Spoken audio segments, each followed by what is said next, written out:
The registration form? Yes. Let me go ahead. I'll still be handing out. Yeah, that's all of them right there. So go ahead and grab one. It's during the winter. This is for fall. For the fall. So, yeah, it goes into winter. Yeah. And then we can get some of the classes online. Yes. Always, yeah. I always try to record it. Yeah. There's certain days where it's like it doesn't happen for whatever technical reason. So, but I always try to record. Yeah.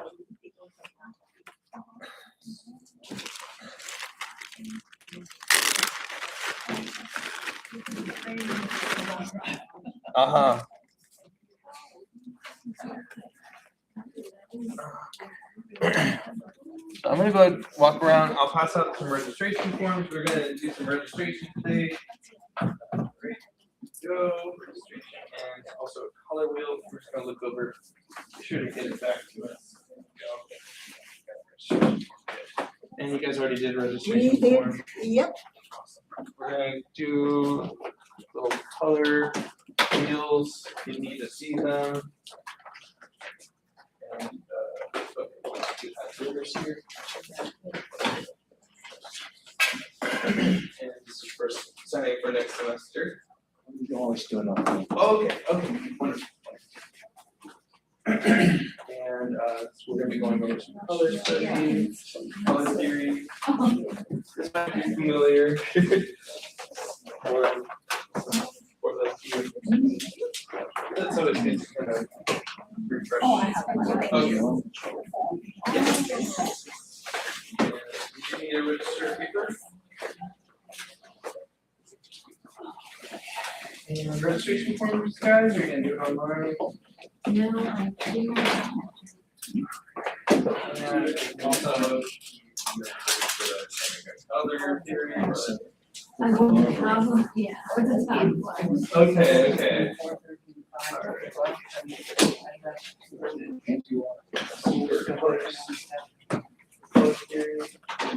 You don't work with color? Yes, I really like it. Yes, that's the most important part. Well, you can just use it for today. You can't keep it, yeah. I use it throughout the semester. I kind of go over it. But you can take pictures of it, you know? Oh, wonderful.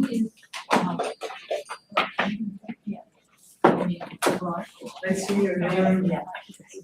We'll be eating today. So, you need to know in the water?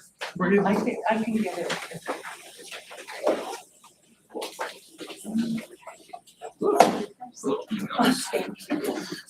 Nose world friend. Okay. What day is it today? Huh? What day is it today? What date? Today is the 8th.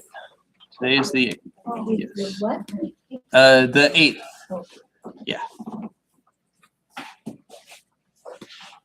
What's your CRN number? That's what I kind of want to talk about. Yeah.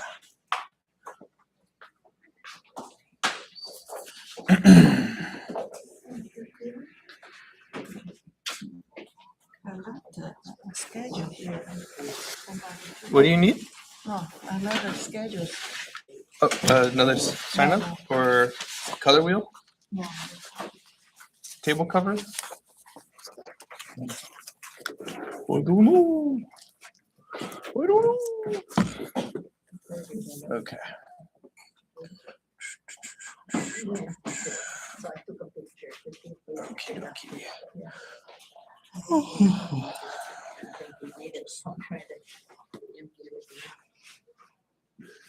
Pad, there we are.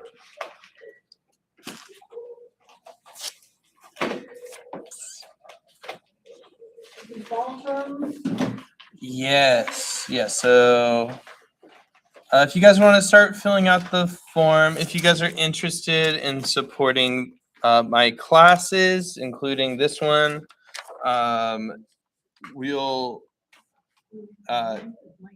you don't need to worry about the social security number. Oh, this is an old one. So If it says social security number, you don't need to put that down. The ones that I have just tells you the term. So I don't have the term on mine, is that okay? no, yeah, it's fine. Yeah, they mostly pay attention to your name, your birth date, and if you don't know your ID number, as long as you put down your birthday, they're happy. They are also really picky about Your signature. black ink. Make sure it's black or blue ink. Pencil is not good for them. I think their copy machines reflect or something. But yeah. Mondays.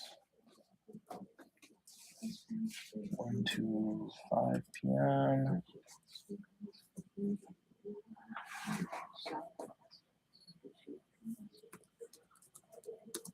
She just said, I'm not trying to find something different, and everybody was okay with that, yeah, we do something different.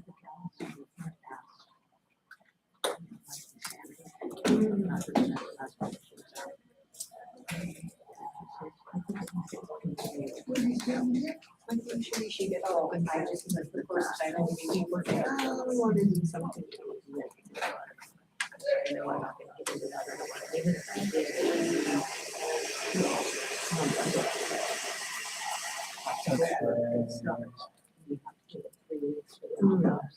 Yeah.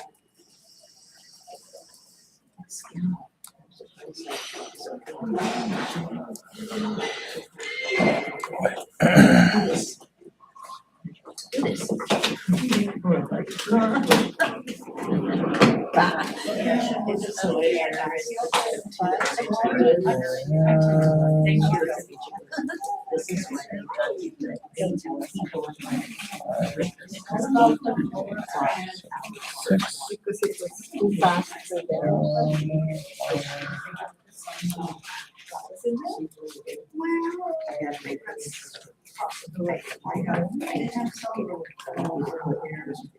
This one here, this one, here, this one here, this one here, break down which one you're putting in, squeeze it, get all into your golden bing.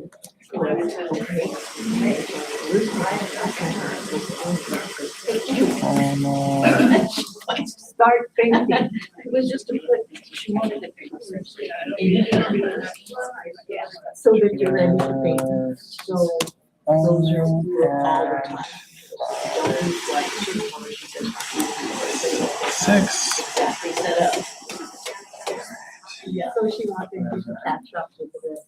Yeah, she wanted my ink, my Center. and then 1, 2. use that music center.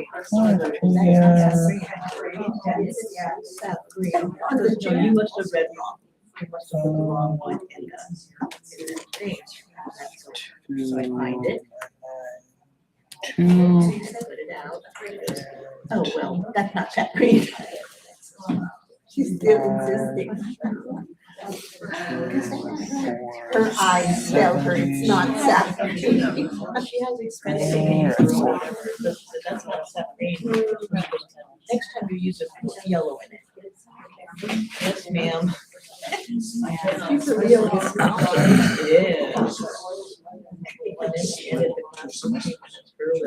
Okay, so let's go and share this with everyone watching at home. All right, so I think we are all ready to go, right? Yes. So let me talk that through. So I hope everybody has a easy to read pen of some sort. Could be an art pen, could be a ballpoint pen. You could steal one from the desk, from the front of the location. You can turn this in at any time. I'm gonna take them today, and hopefully, I'll probably run over to the NOCE offices right across the street and turn them in for you guys. Some of these things might have social security number thing on it. I don't need that. We don't need that. But if you don't know your ID number, that's okay. Just make sure to have your birthday, but have your first name and last name on there. Now, this last semester, a lot of students supported my classes by signing up for them. So if you're interested in supporting my other classes, just with roll, you're welcome to join them. And of course, when you sign up for them, you'll be notified via email if I'm going to be recording for the class. Yeah, I'll be teaching at a few different locations. This is Morningside in Fullerton.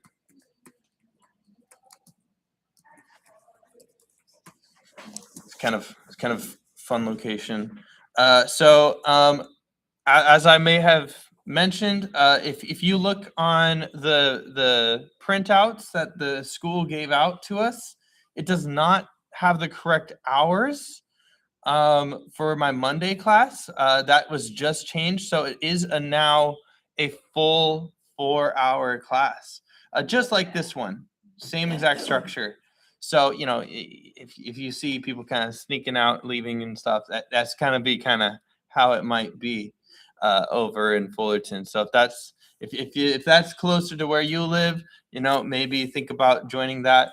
Also, our classes have routinely been really low on people, so it's really dependent. I mean, the school does their part, advertising and throwing stuff out there, but really, people only listen to people. So I'm hoping that you guys might be able to find a friend or tell people at your churches or your coffee get-togethers or whatever about the lovely classes that we have at NOCE. Fact that they're free and giving out such valuable information on how to paint. I mean, it's pretty amazing. So I hope you guys can find a friend, at least one, to join a class. Maybe they'll like it, maybe they won't. I don't think they'll be mad at you. It'll be a fun conversation, if anything. So yeah, so we're trying to grow these classes, and because it's a 4-hour class, just like this one, we do sign up with both CRN numbers. I'm gonna put another class. Sure, absolutely, yeah. So, if you were going to be putting down for the Monday class, just make sure that you don't have 2 classes going on at once. The school will see that and we'll think we can't have you ditching one class for another one. So, we got 5, 3, 3, 7, 5. Don't forget to cross that add, write down the course title. You can just put down painting. They don't really look at this too much. The important part is the CRN, the add, and that signature at the end. You do both. So that's why I put all capital letters and. So this is for the Monday class, if you want to support that one. If you want to support the Morningside class, that's also a morning class. Treating it just like this one, but it's just a shorter class. And then, of course, Wednesdays are back in La Palma Community Center. If we get, I think the number is at least 18 people in these classes. Yeah, there's a CRN number for that, and then of course this class where we are currently, Wednesdays. Let's see. Or is that the same CRN number?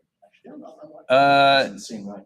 376 on the Morningside and La Palma. Oh, yeah, you're right. Okay, here. Thank you. What did I do wrong? 5, 3, 4, 7, 4. I hope it wasn't a typo that they gave me. I have 5, 2, 9.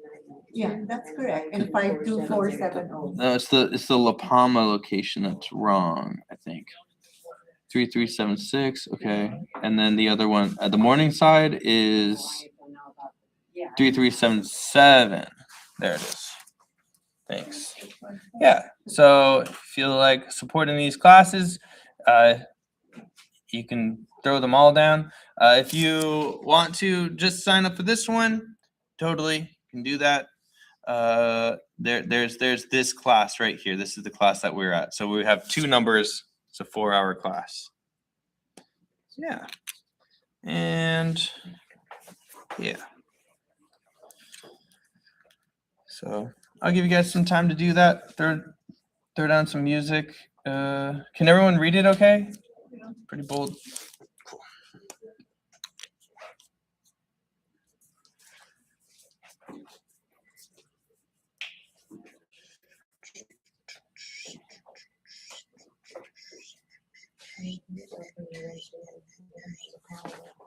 So what are the dates of the classes?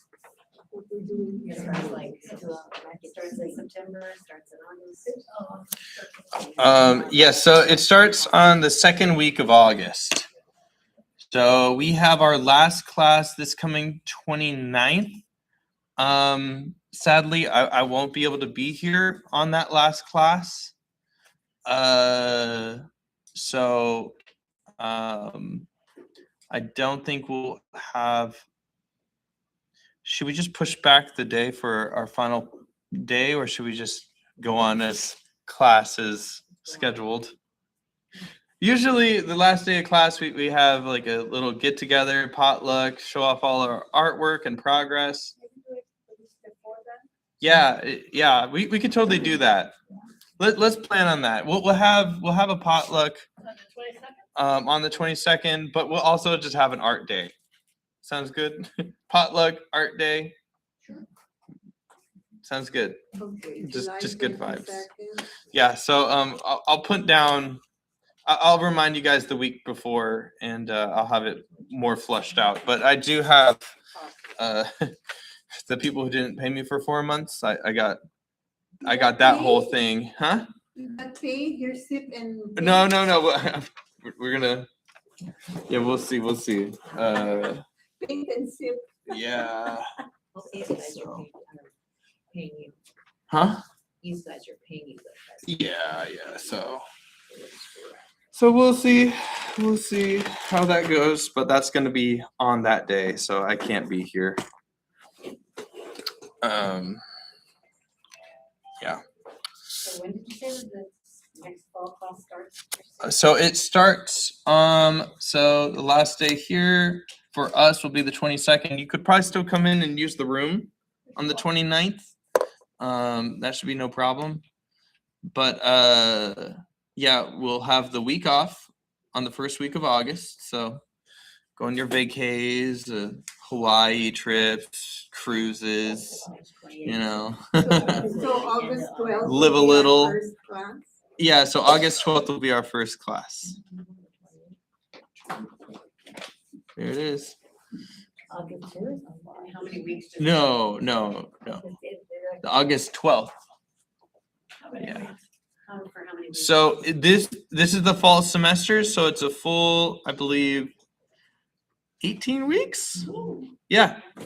So yeah, but if you ever go on vacations or anything like that, this is just a class for older adults after all. So we're a little more flexible with life events and things like that. So we make it easy on you guys.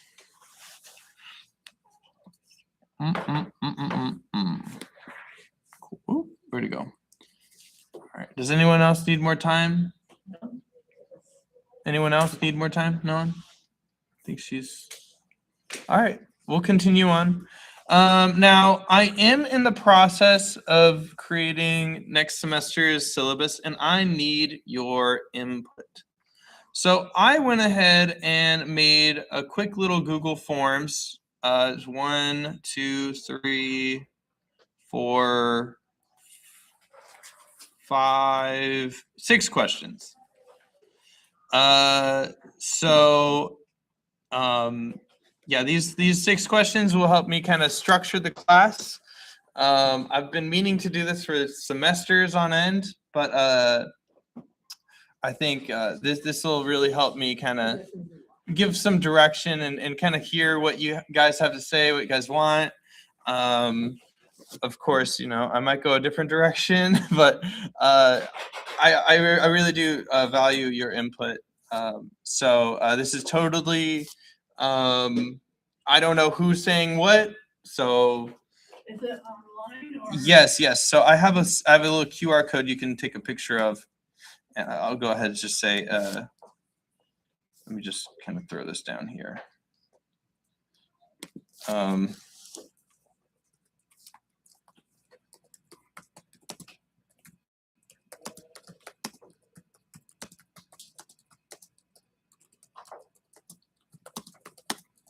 Okay. And so paragraph, cool. And I'll make this one optional. Cool. All right, awesome. You're gonna put up the QR code. Yes. So if you guys want to do this on your phone right now, so have your phone out. No, what an unteacher I am. You're like, everyone get out your phone. And we're all gonna scan this. Take a few minutes to help me out with your needs and wants and interests. Your opinion. Your opinions, all that.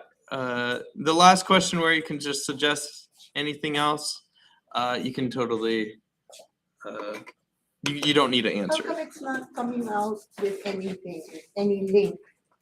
It should have a little yellow thing in the bottom, and then you click on it. Maybe I need to open my QR code app. It should, here, I can help you.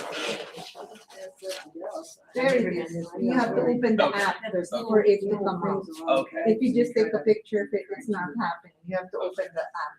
Yeah. Does anyone need help? Okay. Open the QR code app. Does anyone else need help? Yeah, there's a. You guys need some help?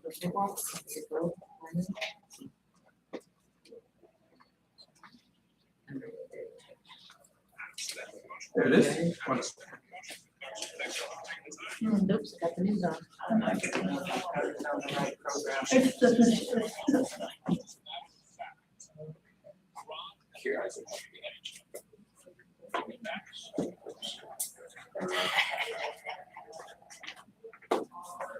A picture of it. You don't need to take a picture. It's the little link that pops up when your phone sees it. Oh, you don't have it? Yeah, just give it a second. It's already loading. You don't need to click on it. There it is. Good. I'm not sure how. Yeah, sure. So now it sees it, and now there it is. It does it for you. Technology finally gets us. I don't know how to put my daughter's name in. Oh, I don't know how she got on there, that's weird. I don't know. But I It doesn't matter. As long as you don't, input your information twice, these should be good. And I'm gonna come around and grab your forms. And you're all done with this here? All done with this here? What's a rubric? Rubric? Like basically how I grade. So it's like What is that? looking for imagination, creativity, perspective, something like that, where it's like you get a score. at the end. Nobody wants a score. Hold on. We've done all our study. Email. Today's the 8th. I can't get it. You can't get it? No, Can you check all of them? ask for passwords and emails and everything. It's just annoying.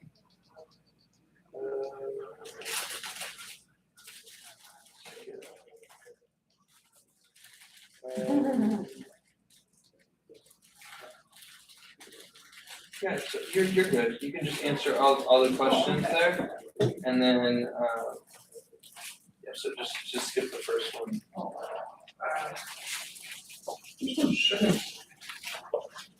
Be required. Double check.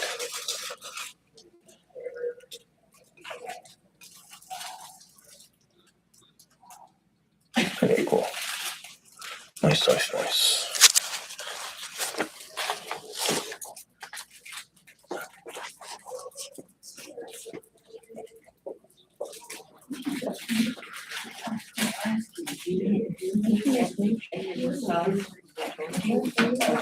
What kind of Nicholas plant?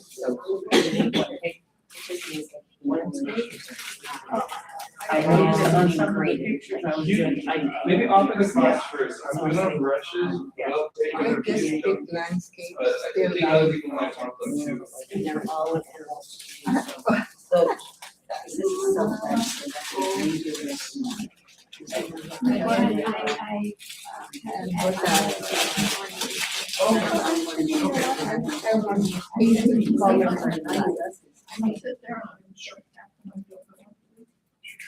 I think I can pick through.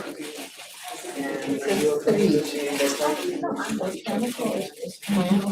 3. Yes. Yes, doing it online. That's still working on it. Yeah. I know. Okay. This art project is what I like to call bureaucracy. It's just different kind of art.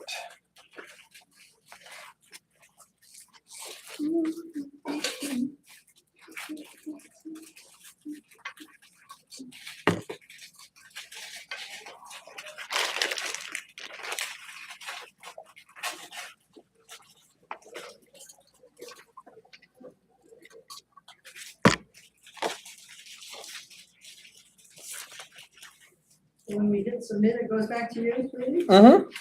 Once you hit submit, and I'll find out whatever you said. Anonymously. Yeah, I think anonymously. I don't judge. I went through art school. They critique harshly. I can handle a critique. I do well with it.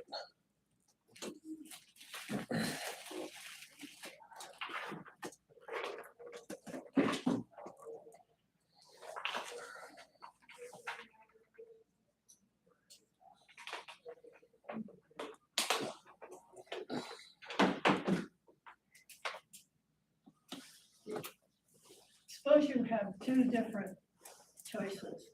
It only takes one. Right. Well, okay. Yeah. So I guess whichever one appeals to you more.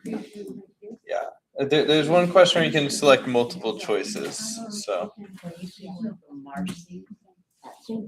Okay. I don't have a Google account, so it just automatically went to her for some reason. Yeah. Whatever. Whatever. Just so you know my likes and dislikes. No, it's all good. I'm gonna kind of look at it more of a general perspective, kind of how everyone feels about it. Well, I guess. Well, because you don't have a Google account. She does have access to my phone, so it's probably right.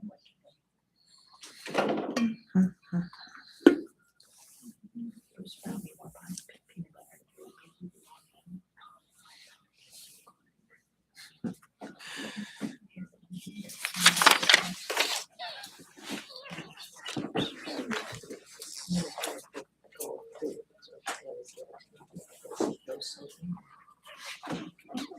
It's 65 minutes.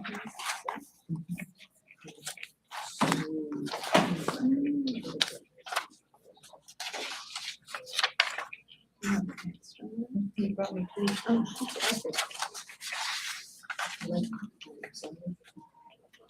It's, I know it's good on Saturday, so I wanted it sliced out. Yeah, that's really good. Was that Biscoff The peanut butter. or peanut butter? Peanut butter. Okay. Good on apple slices, celery. Yeah, I can't deal with the smell. Peanut Yeah, butter? peanut butter. Mm-mm. I don't know why. It's like It chocolate. doesn't smell, to it smells me- like peanuts. I like peanuts. This is the weird thing is I like peanuts. I just don't like peanut butter. So you don't eat Reese's peanut butter though? Nope. Well, especially not that. I don't like chocolate or peanut butter. Oh, that's a treasure. Yeah. You don't But- like chocolate? But give me a fish head, I'll try it. Oh my God. Give me snail, I'll eat it. You was a I big child. I think there's something wrong with me, but How did your mother bribe you with fish heads? I'm just fearless with meat and everything else. I just don't know why somewhere in my brain I just decided chocolate and peanut butter is not for me. Yeah.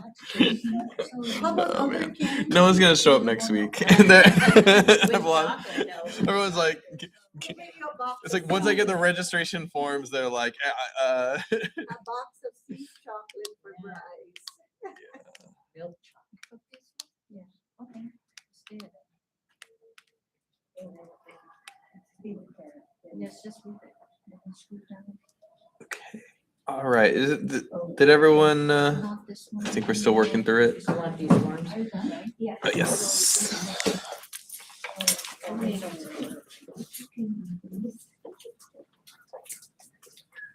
I took a few classes. Wonderful. Okay.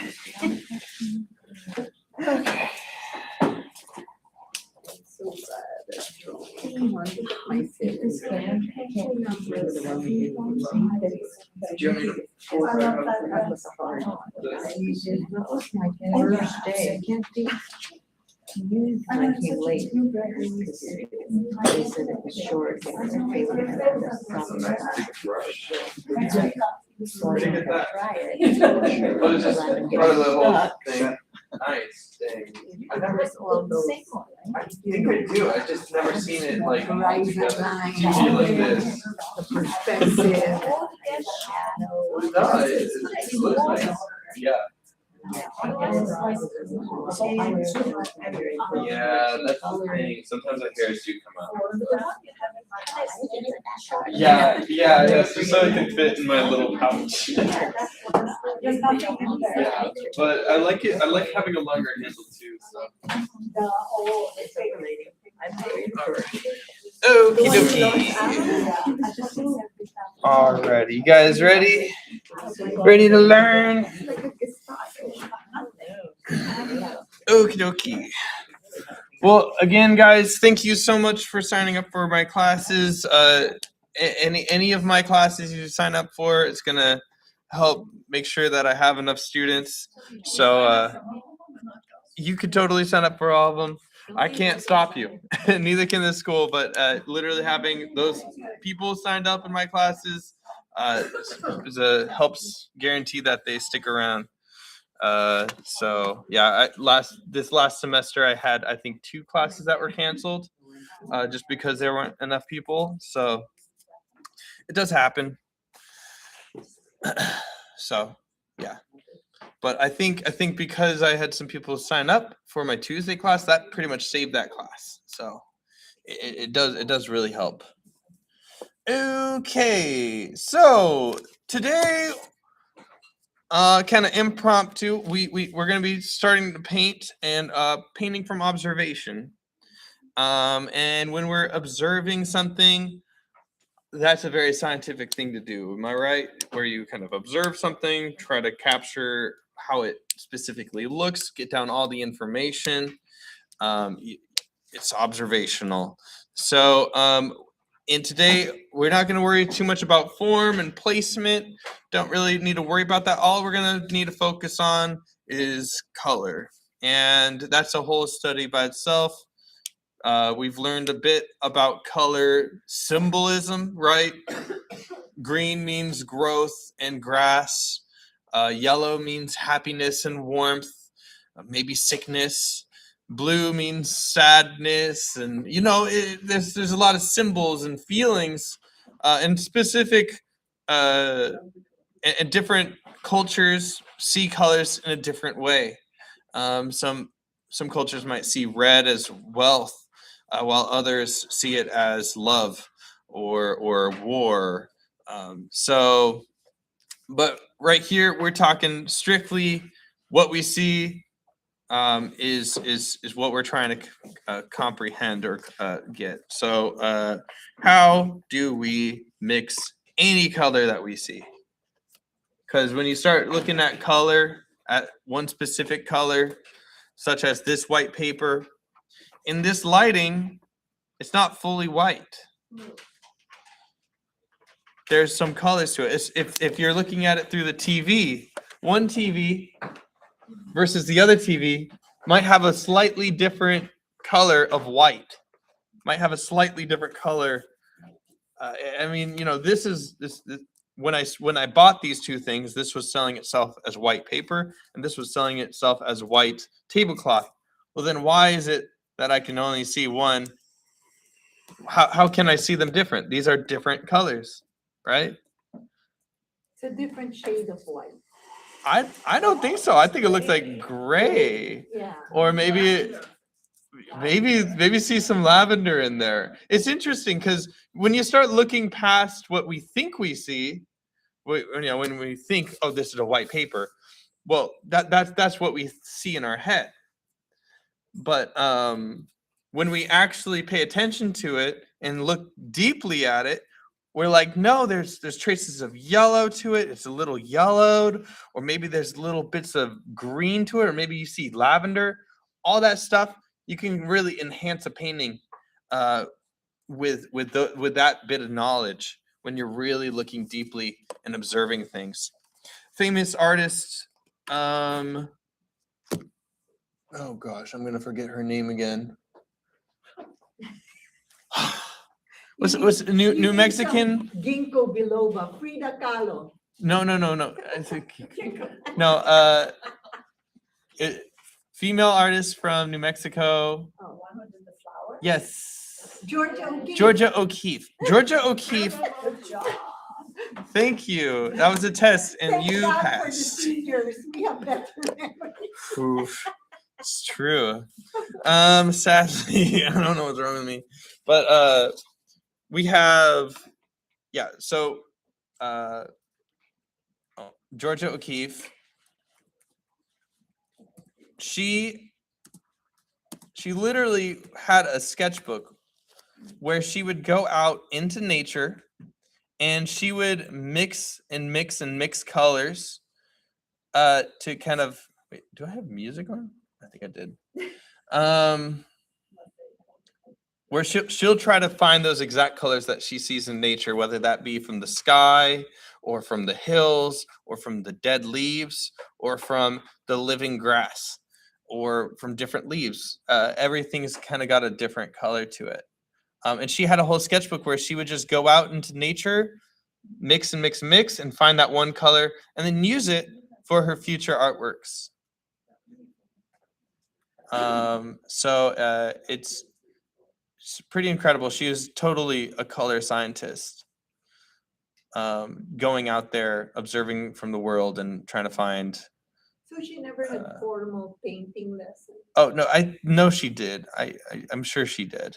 I mean, her work is very traditional, but she also did very abstract work too, just strictly on color. You can kind of see some of her stuff here, kind of studying color, atmosphere, and maybe connecting it with feeling. I think she definitely works from emotion as well. So it's that balance between, you know, trying to find a color that you can get emotionally captivated by and capturing it and mixing it down scientifically. But it all starts with emotion. It all starts with connection. Okay. So we have our color wheel here. So this is a simplified Jack Richardson's color wheel. This is close relation to the Munsell color system. And this is kind of Munsell color system. And you can write this down. I'll just have some quick notes to write down. Munsell color system. So the Munsell color system basically describes the color wheel as not having just a wheel and you mix inside of it, but that there's a third dimension. How dark or light something is. So there's 3 dimensions to a color wheel, not just one dimension. It's not a flat page. You know, this is one dimension, right? And then, you know, this is 3 dimensions, right? You can look on top, you can look on the bottom, you can look inside, you can kind of mix around, you know? This is 3 dimensions. I'll show you a picture. I'll show you a picture. No, the monsoon system is 3 dimensions. Yeah.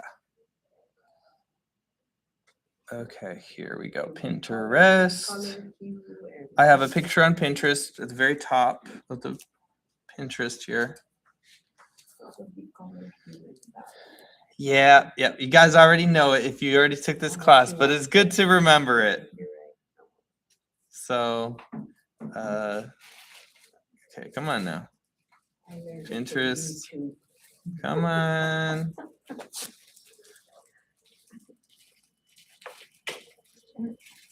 of the color, I say. Come on. Okay, I need to refresh this, I think. And then There we go. value is the intensity. So I'll show you kind of what a 3-dimensional color wheel looks like. Here we go. I like to call it the aquarium of color, because you're just kind of floating around trying to find certain colors. So here's the Munsell color system. Mm. So, yeah, kind of up and down, left and right, and kind of float around depending on which color you have. Okay. So, here I have some examples here.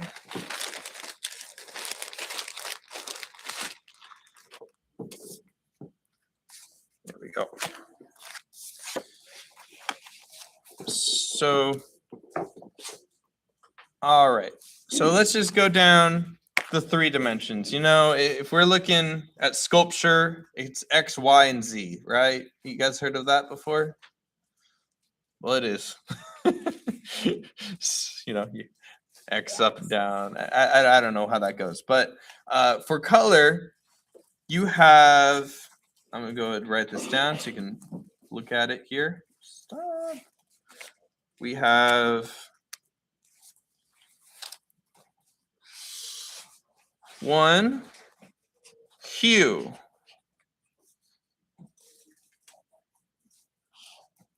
All right.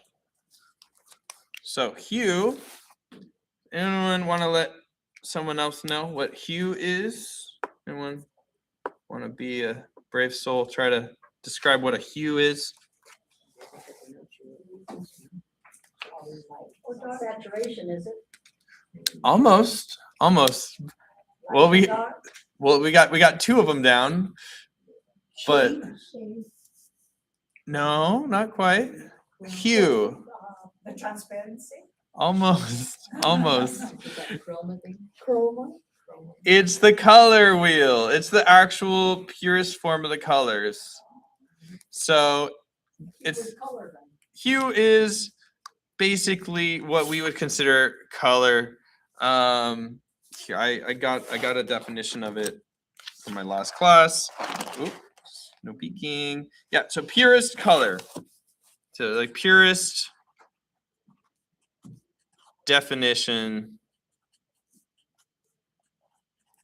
of a color. So this basic color wheel that we all grew up and learned, you know, yellow, red, and blue are like the primary colors, and violet, green, and orange are those secondary colors. That's all has to do with the hue. And you kind of, with hues, right down here, you have primary color here, and then there's the secondary color. And when you look at opposites, that's a very important thing as far as, I think hue kind of is the location of each of these colors. So yellow's the furthest away from violet, blue is the furthest away from orange, green is the furthest away from red. This yellow green is the furthest away from like this magenta. These are all really good to know. All right, so we got hue, right? So if we looked at the three-dimensional color wheel, here we go. There's the three-dimensional color wheel. There's all those purest forms of hues.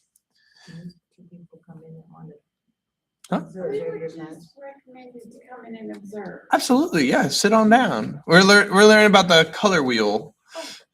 So color mixing and some pretty heady stuff, but definitely a important day. We'll probably teach this again next semester, but feel free. Welcome. All right, so we got hues, and then we have values. We learned a little bit about values. Anyone want to remind me what a value is? Yes. Dark or light. How about intensity? Is that not value? No. No, you're wrong.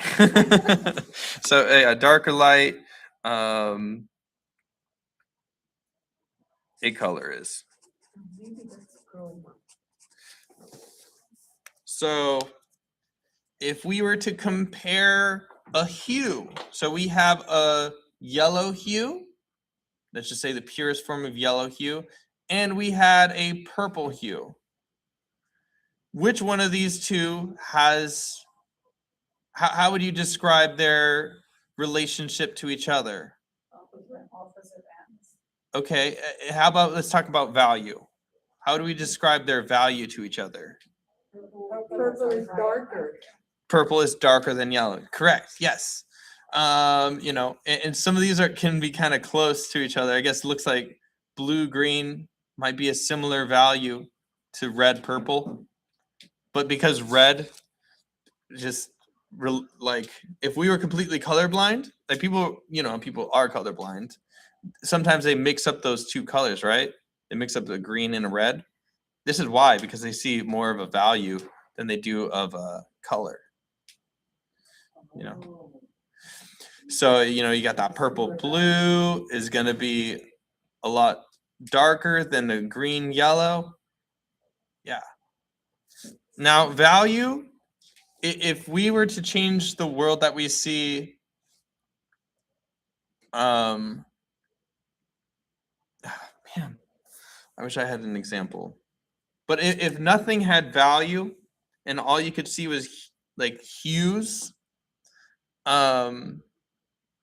you wouldn't be able to see the form, the shade, the shadows. Everything would feel like The Simpsons.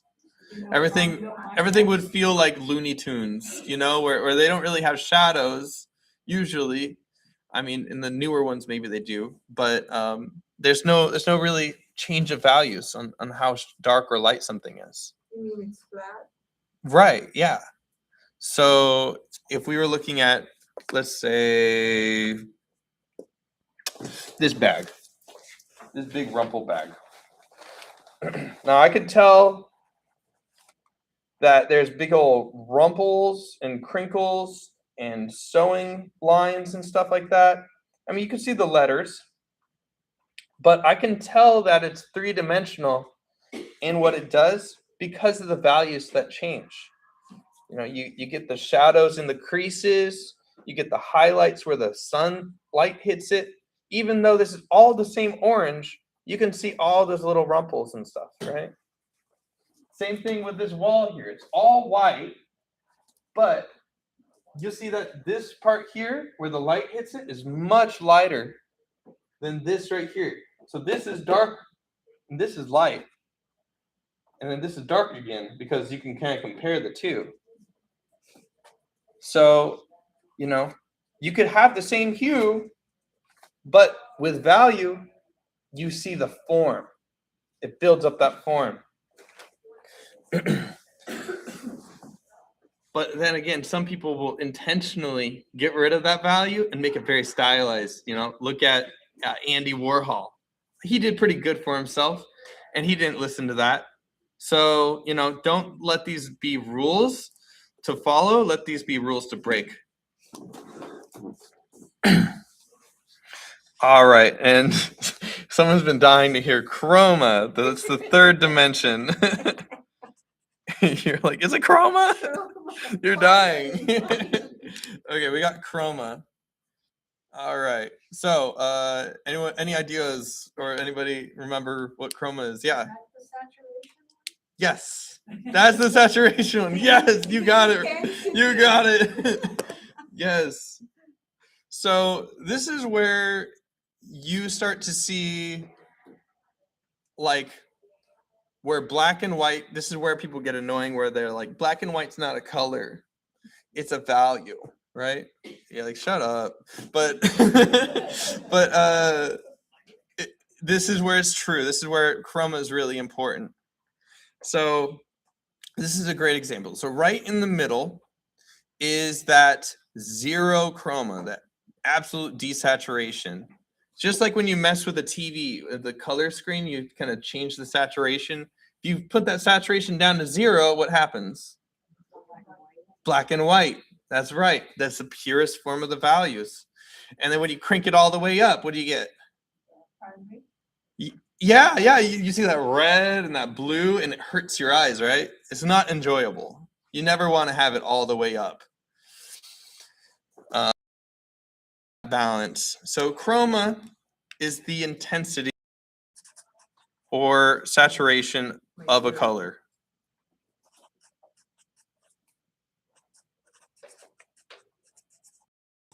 Here, I'll go around here if you want to write it down.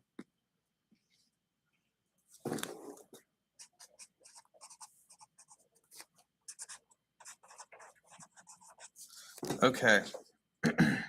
Cool. So in this example here, here, I have an extra color wheel if you want to follow along.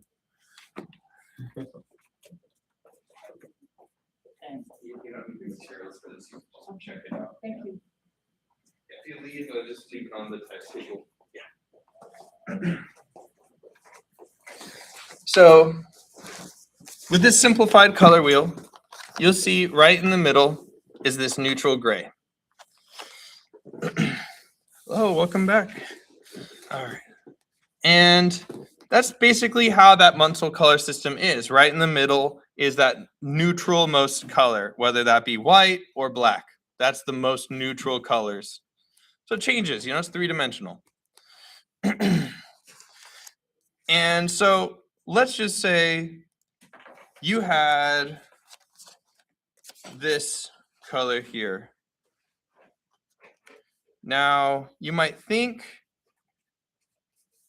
it might have a little bit of yellow tint to it. Maybe you think it's got a little bit of a tint to it.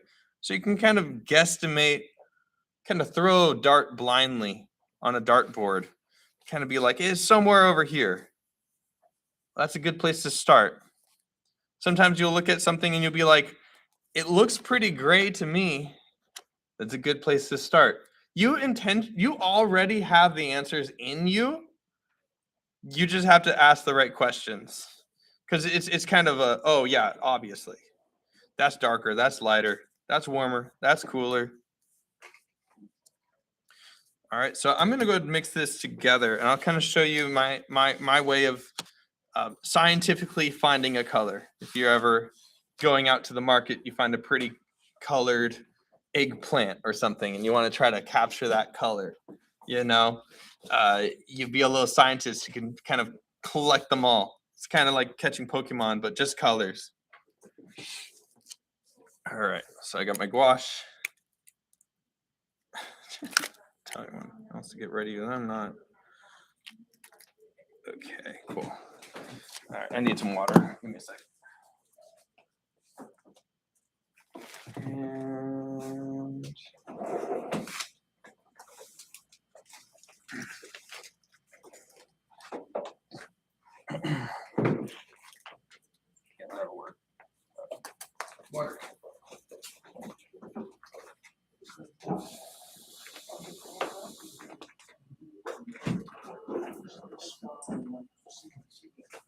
You want the spray? Huh? Oh, I'm good. No. All right, cool. I see a lot of interesting colors. Cool. I think we'll be a scientist today. I don't even think I need this, honestly. I'll explain in a little bit. You'll see. So, all right. So I want to take this color and I want to collect it. And let's just say we were painting and we had to put it right in the middle of our paper. There we go. I'm gonna get my crummy little brush and my color mixing stuff. And you know, let's be a little more creative here. Let's use my bag. Let's try to find that color from my bag. I think that would be fun.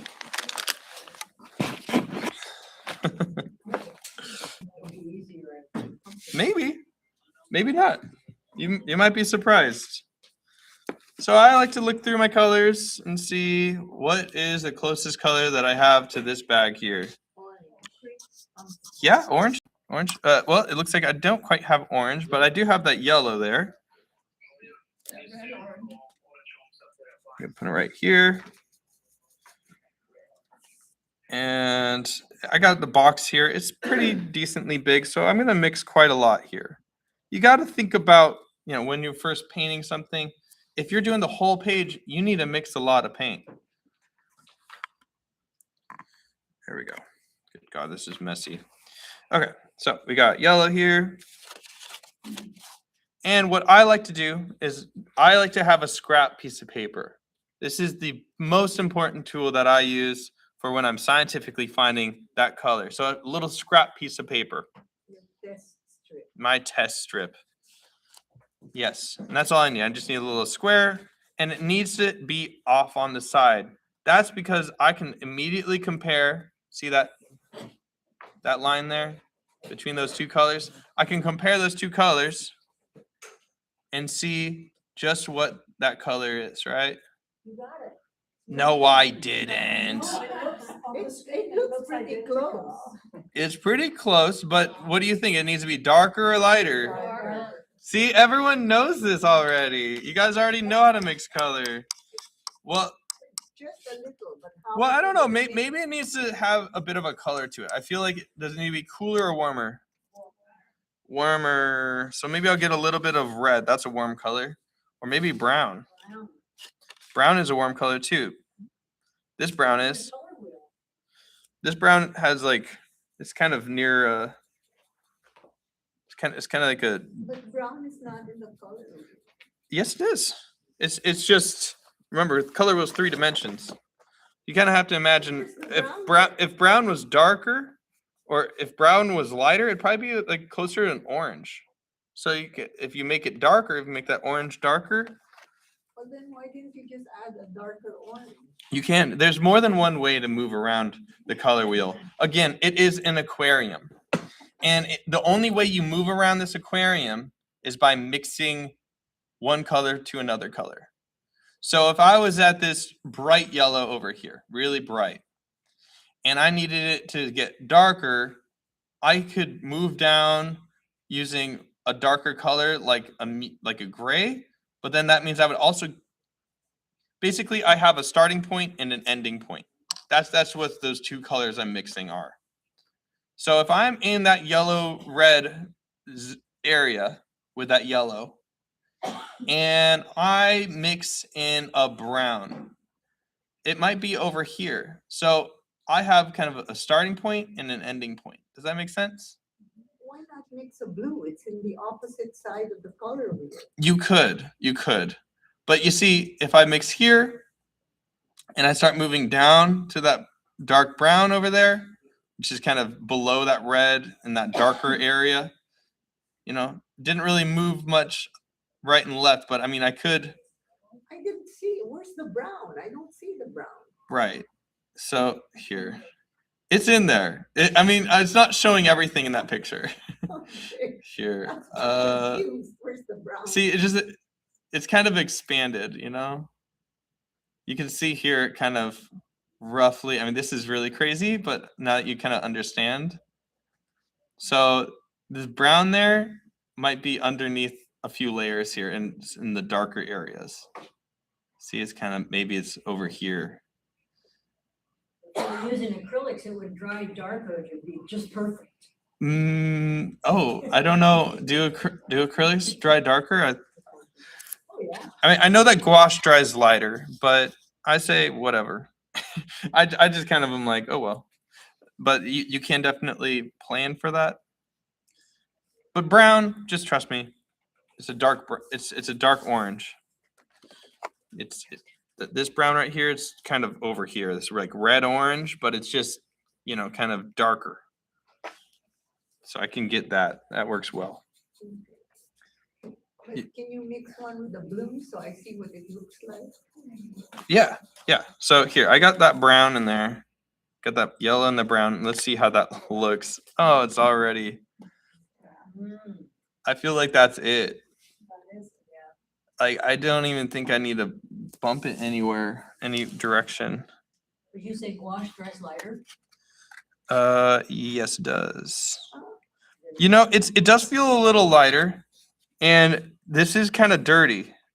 So maybe I could get a little bit of that blue to kind of, so there's a few ways to kind of desaturate if it's going to be dirty, you know, like maybe I want to make it a little more mucky. You probably don't see it on the TV, but I see it in person. So if you need to make it more neutral, you could either, remember, it just needs to get closer to the middle, right? So there's a few ways to get it closer to the middle. So obviously here we have the middle, right? So we could either, let's say we get this yellow to this violet, and we want to make that yellow more neutral, like a neutral gray. I could either mix in that gray, or I can mix in that violet. Both of those colors will take me closer to that neutral gray. Remember, it's kind of a roadmap when you're mixing colors. You have the starting point and the end point. And along that road, you can stop at any point. So I could get that yellow to that purple, and I might get that neutral gray. I could get that blue to the orange, and I could get that kind of neutral gray. Of course, with each of these colors, it might land somewhere different on the grayscale, but it will always be a neutral color. That makes sense? I thought when you mix the primary to the secondary, it was more of a brownish, not grayish. Like you mix red and green and turn sort of a black, not a gray. That's my Well, experience. when it's perfectly in the middle, sometimes it will kind of veer off to the side, and then you kind of have to auto correct, So sometimes like you'll try to mix that yellow and that violet, but then it ends up looking like green or something like that, and you don't want it to look green, but you notice that it looks like green. So with you knowing that it looks like green, you know where it is in that hue. So all you got to do is add a little more red, because you know that's the opposite. There's that neutral color. So you kind of can auto correct. So why don't you mix something so that we can see how by adding, it's getting to the neutral gray, Here. and by adding more, it's Here. becoming violet. Let's do one more. I mean, I feel like I got this spot on, so I'm just going to throw this down. I got that first color. Let's go for a second one. Who's got a neutral colored item that I can try to find a color for? I'll just use my stuff. All right, so here, I got some bamboo here. I'll try to find this neutral color of bamboo. And it's kind of dirty too. So, get my color. Now, when I first see this, what color do I think it is right off the bat? Brown? Okay. Beige? All right, I mean, out of all the colors that I have here, Ochre? yeah, that yellow ochre. Oh gosh, I'm gonna get this right off the bat. See, this is, That's not a good example. We'll see. If We'll you see. get it on the first try, you're not mixing. We'll see. We'll see. Let's go ahead and throw it down. There's that yellow. All right. Now we see the difference here. Brown? This brown?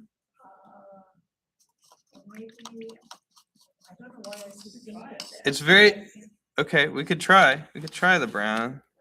Might end up going a little bit of the wrong way. I'm just gonna add a little bit. So there, we got red now. So now I think this is a moment where we need to start thinking about chroma. Does it need to be more saturated or less saturated? Less saturated. Yeah, that's right. And how can we do that? Water it down. Huh? By going to the color opposite of the wheel. Yeah. Yeah, we got two choices. We could either go gray or we could go to the opposite color. So I heard opposite color first, so I'll do that. So I have that yellow that I had for the first time. So you're gonna add violet? Well, let's see. Where's the yellow at? It's kind of, I think the yellow is kind of over here, right? So it might be closer to like maybe a blue violet and a violet, right? So let's try that out. So I got that yellow. You have a blue violet in your. I do. Ultramarine blue, this deep blue one, is pretty close to a blue violet. So I'll get that in there. Now I'll try to mix that in there. Okay. Okay.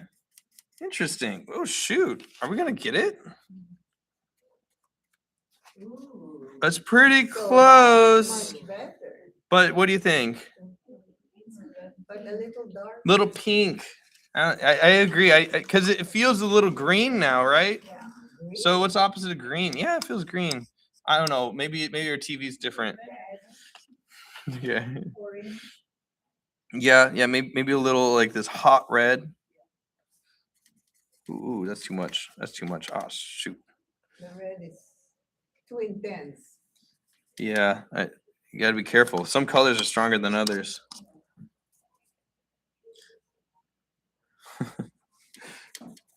All right, here we go. I'll get a little bit of that blue back in there. That's it. That's the stuff. That's the stuff. Let's try this out. Still a little bright. Maybe I know. I'll get a bit of blue in there. I told you to do the blue. Okay. All right. I'm doing it. All right, here we go. Oh, that feels pretty good. Maybe a little more hot. Gotta be careful. I learned my lesson. I'll make an extra little pile on the side. Okay, how's this look? Okay. I'm gonna let it dry. Maybe it'll dry to that color. I think it will. I think that's pretty good. That's good. All right, now I get to color in my square.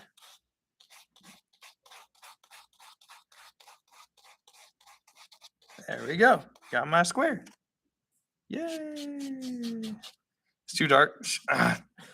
Okay, here I could kind of wipe it off. I'll let the white shine through from the paper. How about that?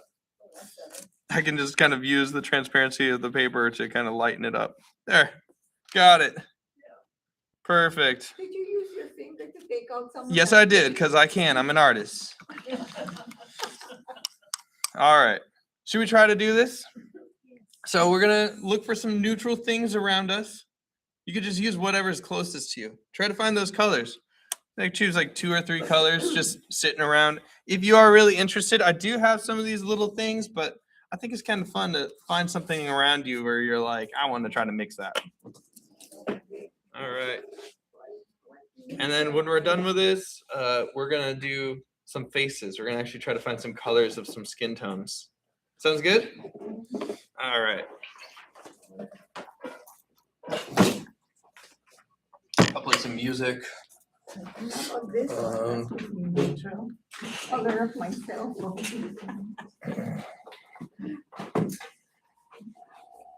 Cool. Mute it.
They're all mine. Alrighty, guys. I know, that's why I wasn't on the set.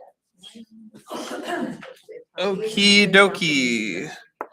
All right, how was your color mixing experience? Difficult? Yeah. So what was happening, guys? Were you mixing big piles of color? Huh? It was really watery? Okay, okay. We're learning here. We're learning.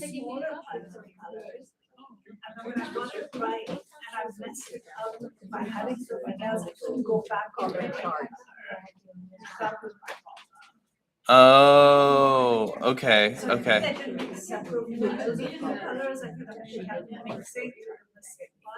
Right. Okay, yeah. See, it's like sometimes I kind of abandon things, like when I put too much blue in a yellow, you can't get back to that pure yellow, because it's gonna be like this weird green. Yeah, so that, yeah, it usually happens with like yellow, I find, like because yellow, because there's so many forms of green that we like register as green that our brains are just like, it's going to be green now, and it can't go back to yellow. It is very, very hard. So yeah, at that point I just kind of I just kind of started new. I don't like how small that is. I like this one. All right, so we're going to be painting some eggs. Now, a fun fact for you guys is that when you look at, maybe you have veins or something, in under your skin. I'm kind of hard to find, really, but you sometimes when you're painting faces or skin tones or something, you'll see certain veins, and you think that they're blue. Well, the truth is they're probably closer to gray. Gray, yeah. Mine look green. Right. Okay, so it all comes down to your skin colors. All right, guys, if you're on the phone, you can take that out of the class. I'm sorry. Just give me, what's her? She's on the phone trying to teach. Sorry, can you? Thank you. Okay. Alrighty. Sorry about that.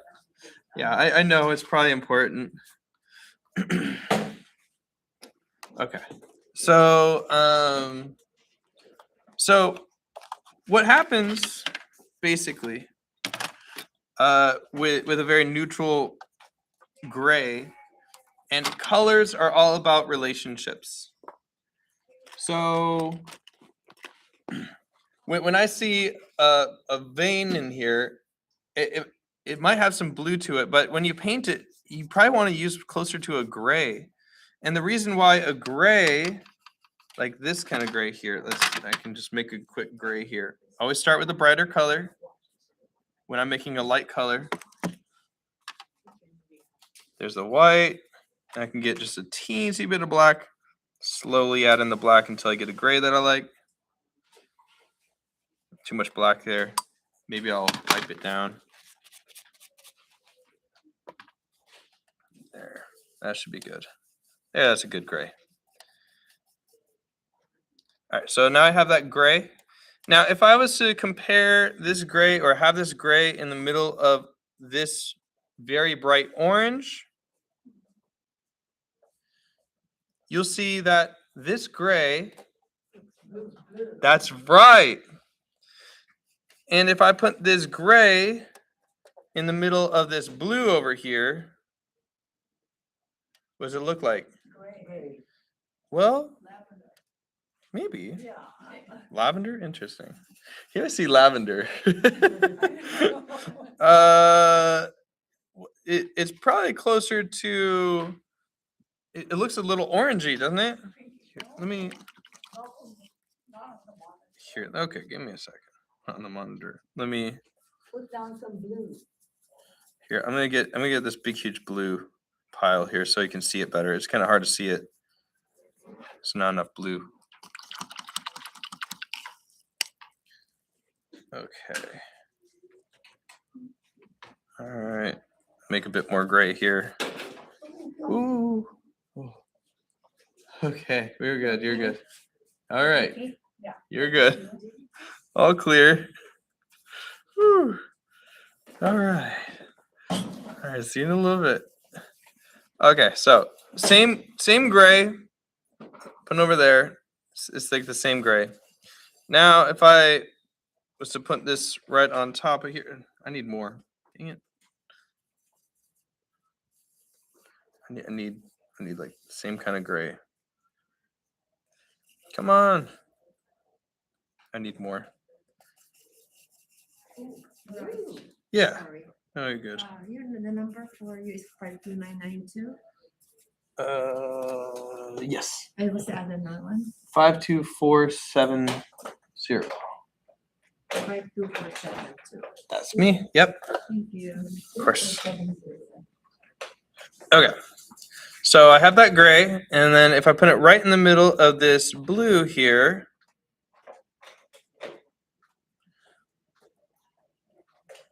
how does it look? Gray. Gray. Does it look warm or cold? It looks cold. Does it? Worked the other day. What the heck? Well, I would argue with you that I would think it feels a little warm. Yes. I feel like it looks a little orangey. So what's happening there?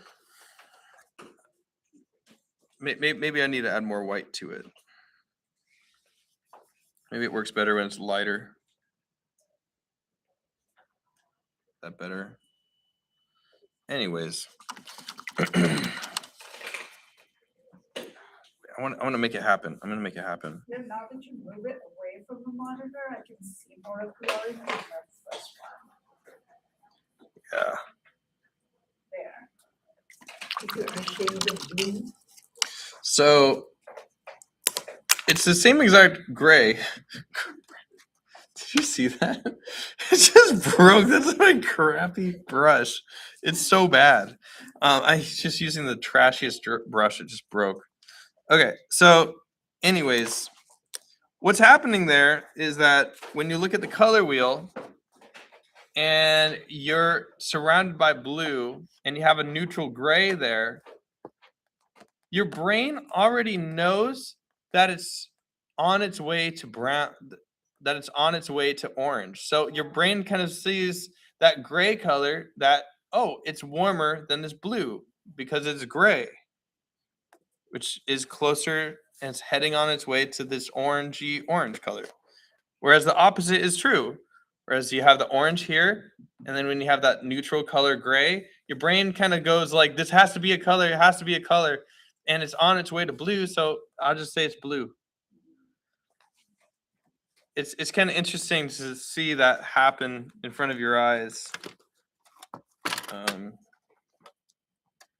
You know, seeing this very neutral gray color kind of feel warm, kind of like an orangey color, and then this one feeling like a kind of cooly blue color. It just has to do with relationships. So that's why it's so important to take this kind of side of that paper, test things out and compare them in real life and realize that, oh, this needs to be cooler. Oh, this needs to be darker. All right. Make sense? It's kind of cool, huh? I like to blow people's minds with that kind of fun little thing. All right. Okay. See, this was fun. I painted a lady right on top of one of the expressive paintings that we did in this class. You can totally do that with some of the expressive paintings we did. All right. So we're going to be looking at some paintings of photographs of people in different lightings, because everyone's like, how do I get a skin tone? Well, there's so many different skin tones out there that there's no one correct answer. It's just like mixing colors, and that's what I'm trying to teach you guys here today. Is that we're learning how to mix colors. Ooh, be sure to mute that. But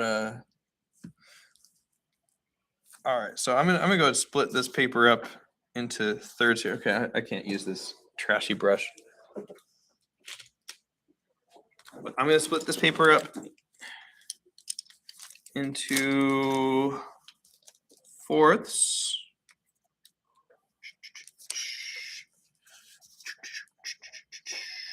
Let's see. I'm just gonna split it up. I don't care what color you use, but I'm just gonna use this red here.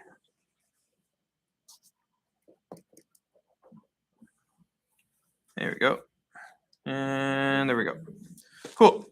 So we're not gonna worry about faces. We're not gonna worry about eyeballs, noses, all that stuff. But this is kind of the starting point that so I'm gonna have a few brushes out. I like to have this 1/2-inch brush, square brush. I'm gonna have, well, I need a blending brush so I can blend brush strokes. This is a pretty good blending brush, something round and soft. This is kind of round and soft. This is kind of round and soft. It's not a sharp point. You know, these are pretty good blending brushes. With this, three brushes, one of them is size 4, size 6, and size 8. Yeah, so this thing here, this is I think this is goat hair. This is kind of golden standard for blending. They use this with oil paints, but you can use it for gouache. But this is a mixed synthetic, so I guess it's got some real hair in there too. Good. So flat brush is good for blending? I would not use a flat brush for blending. Something with a hard edge might be good just for like laying down the shapes. So there's shapes in shadow. And then you can soften those shapes so that they blend nicely. I can't quite see it, but if it's got kind of a roundness to it, that's the most ideal blending shape. Okay, then yeah, maybe not. I mean, this has a roundness to it, so I don't mind this one. Yeah. Looks like this one. Yeah. I can't quite see from this distance. I'll check it out. Let's do a 3D. I'll show you. Yeah, Google gadgets. Yeah, so this is good for kind of like laying down the line, and then you need another rounder one like this. Might be good for blending. I don't know if you have something softer. It came with a set. Okay. Yeah. Okay. All right. Now, The groceries are what, like quarter inch, like pounds? this is more like a 1/2 inch here, and then like a rounder blending brush. So this could be called a filbert or blending brush. Yeah, so it's kind of it's got a rounder thing to it. Rounder brushes where it's like a little less defined. You know, if I rotate it, it's more rounder like that. It's not like going to a point like my square brushes. You see that square brush? That goes to a hard point. I don't want that. I need a soft one. And if I'm working really small, this is basically doing the same thing. Look at that. It's like the same size and shape. I'm just looking at the shape of things. So that's all we'll pretty much need.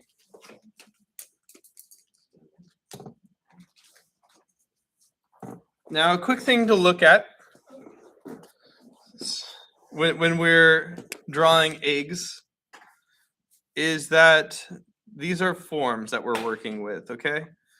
And when we work with forms and we're thinking about light and shadow, this is what we're going to be doing today. there's going to be a line between light and shadow. And that's what we're going to be really focusing on when we look at these pictures. It's that line between light and shadow. So let's say we have our egg here. I'll give you 2 examples of eggs here and maybe an egg here, whatever.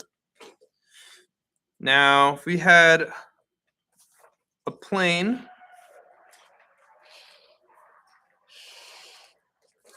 in perspective and another plane in perspective, and let's say we had a lamp coming up from this point. There we have the light over here, and we had a lamp coming up from this point and a light over here. Roughly the same spot, but because they start at different points, the light will be coming from a different location. Now, when it's behind that egg, you might see that line between light and shadow happening over here. This is all kind of shadow here. And then there's going to be this shadow here underneath. Well, really, we can kind of add lines here to kind of specifically know that the light's going to be here and it's going to be going all the way over here. So really, it's going to be more like this. And we know about contact points. We learned about that, where that point where it's touching, it's going to be really, really dark. But everything else is going to be in shadow. Cast shadow. That's right. Cast shadow. Here we go. Let's be technical. Yeah, I know. I try not to be. I don't know why. So cast shadow. There we go.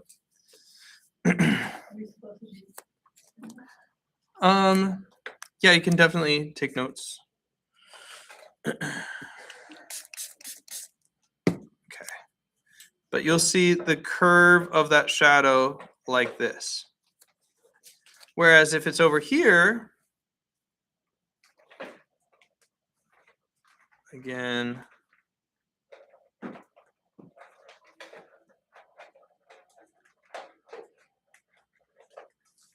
if I just kind of move this over here, this shadow is going to keep on going all the way over there. There's the cast shadow over here. And in this moment, our light to shadow line is going to be kind of right there. So you kind of see how the curve is different there because the light is in front of us, I mean, kind of behind us. Whereas this egg, the light is further away. And artists will see these 2 different kind of lighting situations. And if these were faces,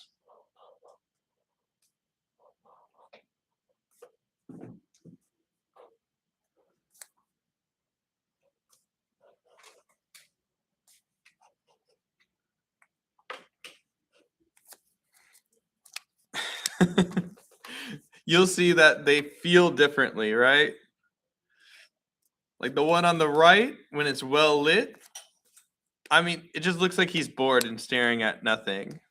Whereas this one, he's sinister. He's in the shadows and he's creepy staring at you. I don't know.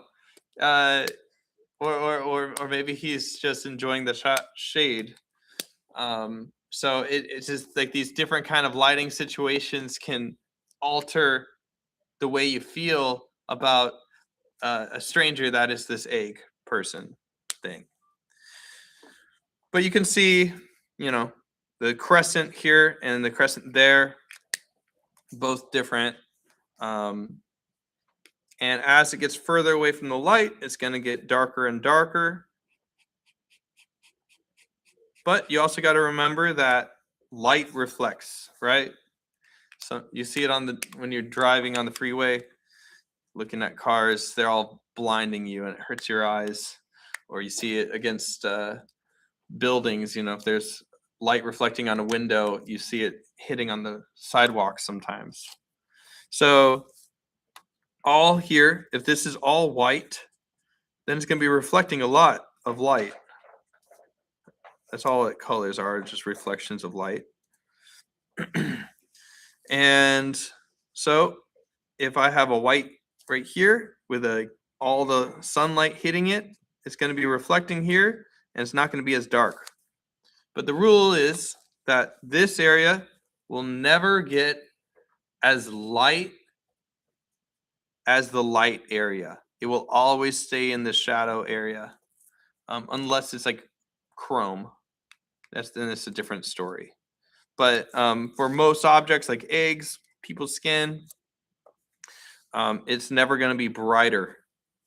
But this area over here will be darker because it's further away from all that reflective light. And the background here, all this area, if this is all dark, then this area is going to be really, really dark. So if this was all dark over here, then over here it might be really, really dark to the point where it might even blend in with the background there. And you really see kind of that reflective light there.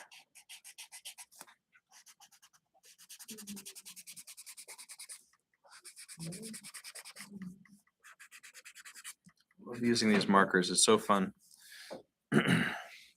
See that? Because it's so dark. You see that with a girl with a pearl earring. Yeah.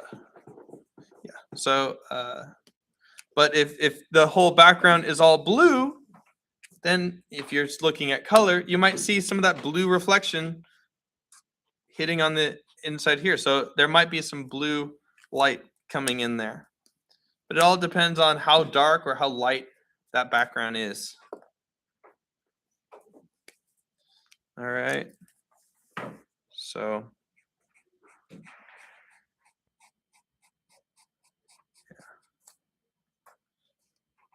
okay.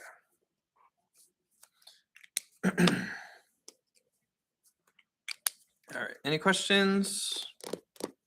So how come that other face, the second face where the light is behind him, how come there's no shadow on the face? If the light is Well, behind so him? so if this nose was popping out, I'm just thinking if somebody drew a face on an egg. Now, if this face was three-dimensional, then you know, and this was like a round kind of shape here, you know, you might have shade on one side and kind of a cast shadow on the face. I think she said the light is in her is back, but Yeah, Oh. because the light is in the back, so there's no light on the face, right? If it's Right. coming from the back. Right. So how The come second it's one. not in shadow? The second one, the light's in the front is. Yeah, not the back. Oh, the light is in the front. Yeah, so you can see on the plane, it's kind of like a lamp. Oh, okay, I'm thinking it's behind the head. Okay, imagine a lamp. Maybe I'll just draw it Okay. like a lamp. Now I see what you're saying. So the second one, the light is in front of the face. Yes. Okay. Yes. So it's kind of the same spot, but sometimes it's in front, sometimes it's in back. So you kind of have to pay attention to where it's going to be placed. Okay. Okay. So now we know what to look for. We're looking for that middle tone, shadow, deep dark shadow, and cast shadows and stuff like that. All right, let's go. So let's go and pull up a reference. All right. Okay, and let's go on our Pinterest. For those just joining us, we have a class Pinterest that we share images for the class. Basically, it's our class textbook. We'll have artworks and stuff that I personally add that you can copy and study from. Let's start with a little bit of fun. let's go a little crazy.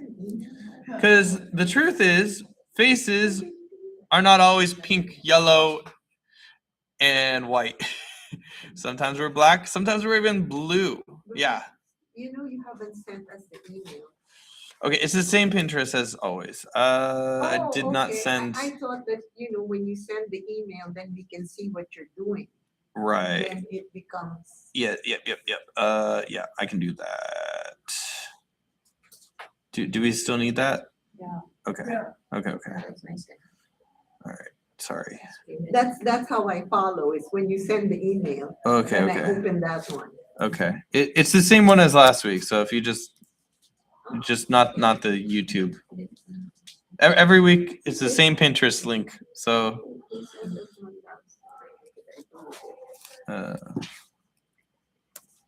okay. Sorry guys. Man, a little messy today. I'm a little messy.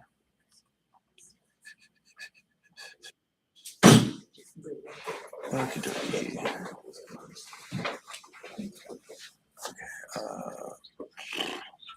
Thank you so much. Of course. Thank you. I have an ID number there. Okay, awesome. Looks great. Thank you. I'll see you next semester then. Okay. All right.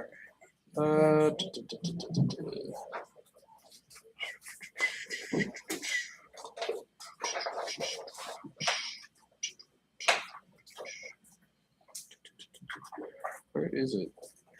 Oh, I see. Oh shoot, is it muted?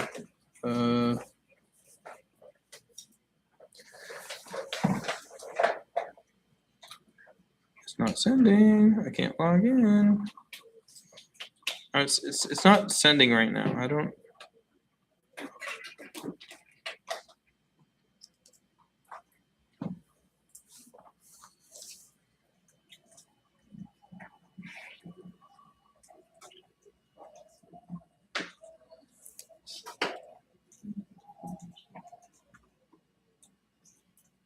It's the Pinterest in last email, right? Yeah, it's the same exact one. Yeah, you can take it.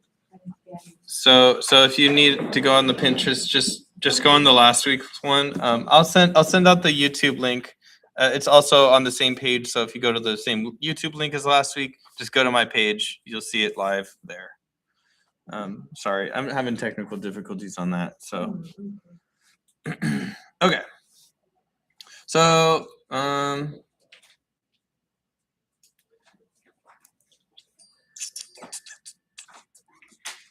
okay. I like this one, so I'm gonna use this one. References. Yes. What the? Wait. Why is it so bad? There we go. Okay. So here we go. We have our first head. All right. So when we find a color of a head,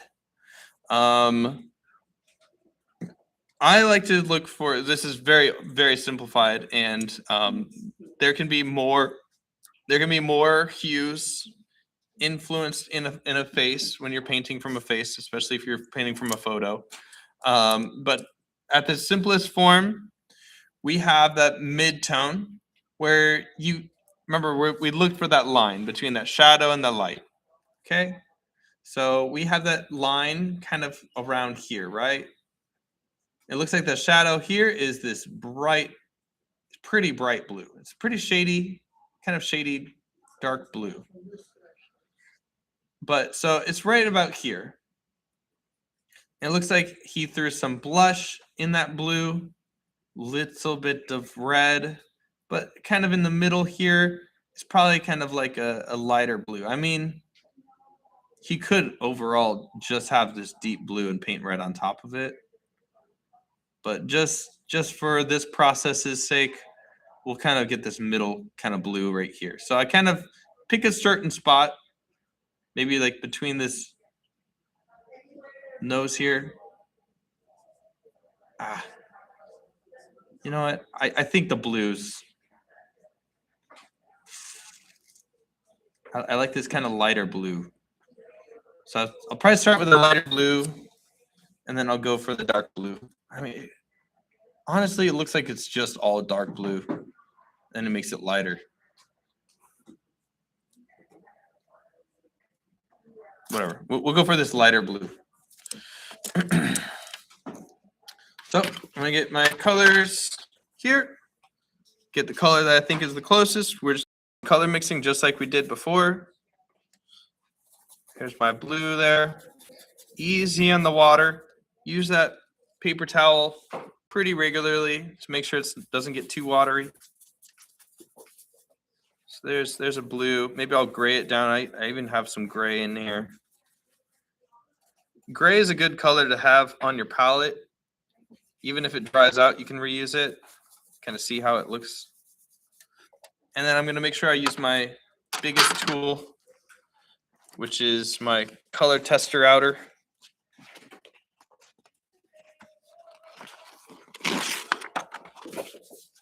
I'm just going to fly through this so that you guys can do your own. So, kind of swipe it out, check it out. Looks pretty good. Maybe a little darker, a little more gray. I have this gray here. I'll just use that.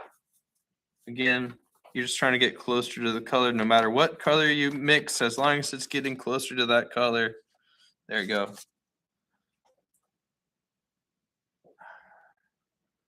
Yeah, I feel like this is what I'm wanting to mix.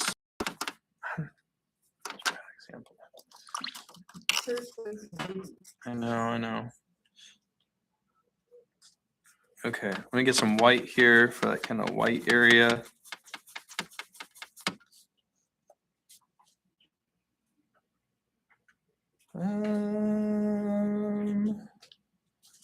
Maybe even more white.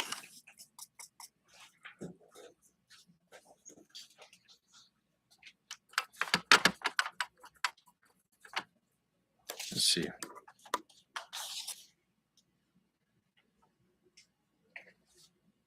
All right.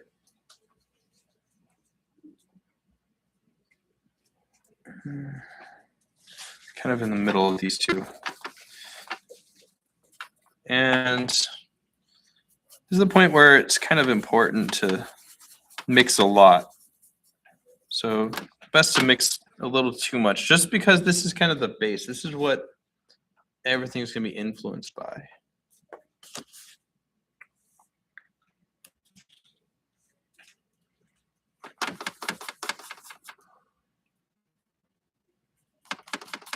Here we go. Feeling good about this. So we're mixing the darker shade of the blue. Yeah, I could even see what would happen if I just thinned it out.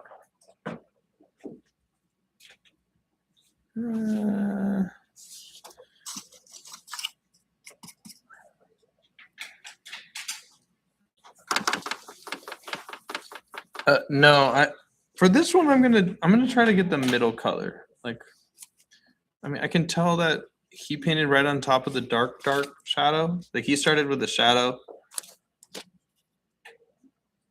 But just for consistency's sake, I'm looking for that middle color first, which is kind of this light pastel white kind of color. All right, cool. That looks good. So I'm gonna go ahead and paint my egg here, and maybe I'll go ahead and paint like that.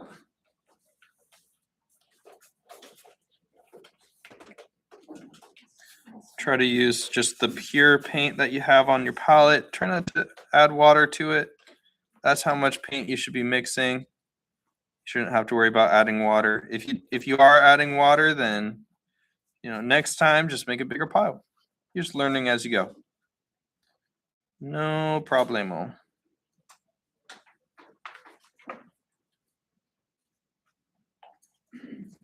There we go. What kind of paint did they use on Oil paint. Yeah, this is Toulouse-Lautrec. also a caricature artist. But he's a very interesting artist.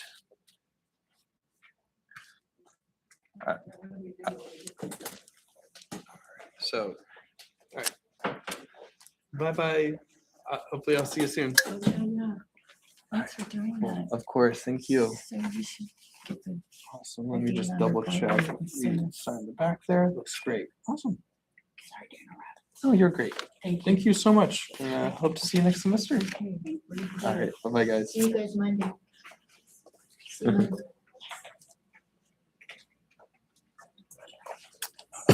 Love to see it. Cool. So there's that. So this is the order that I like to go, but artists explore this. This is kind of the mid tone. This is kind of the middle tone. This is kind of something where it's in the back. So now I'm going to go to shadows.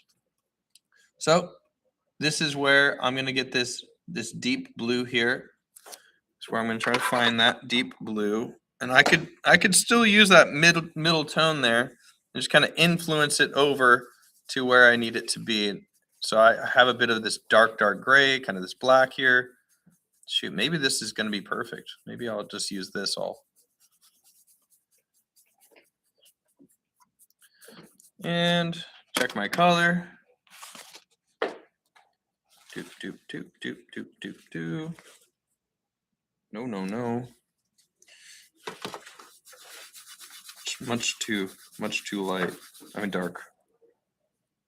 Let's see. That looks pretty good. Now, don't worry too much about the color. I mean, the color is one thing, but I mean, the value is going to be what really carries it. There's a quote that I love. And the quote goes, "Value does the work while color gets the credit." Value does the work while color gets the credit. Everyone, when you think, oh, I just love the colors, the truth is you probably love the values.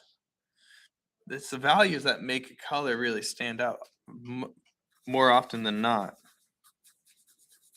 So, huh?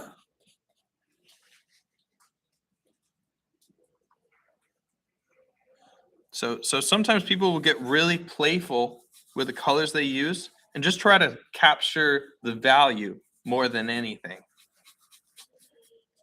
People do some really interesting artwork with that.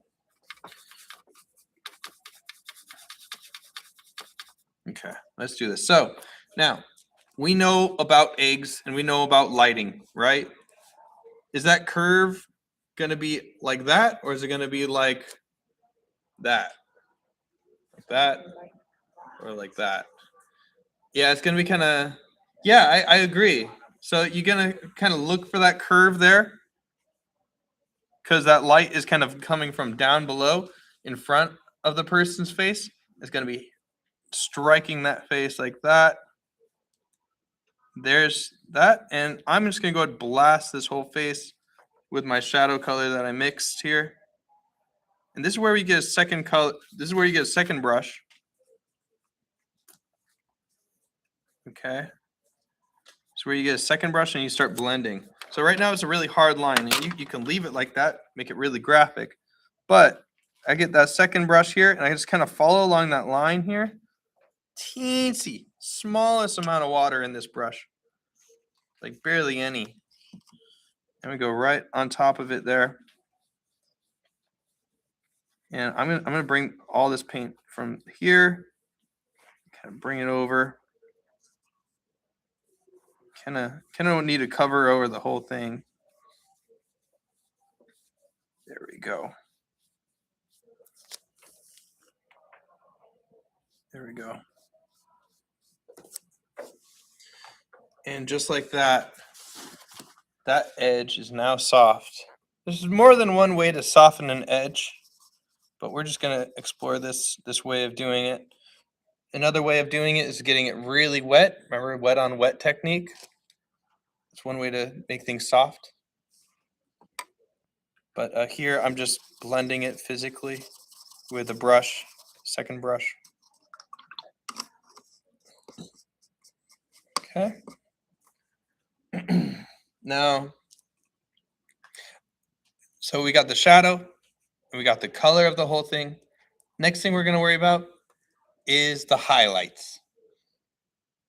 And you can learn a lot about the lights that are going to be glowing from the stage. And look at these colors that they have here. You're going to see where my mouse is at. So you basically get like the almost the brightest one, not quite the brightest. You don't want to go full on white. You never want to go full white. But you can kind of see the glowing areas here. Now, when you're painting faces in flesh, there's a shadow and there's a light, but there's also something in the middle here.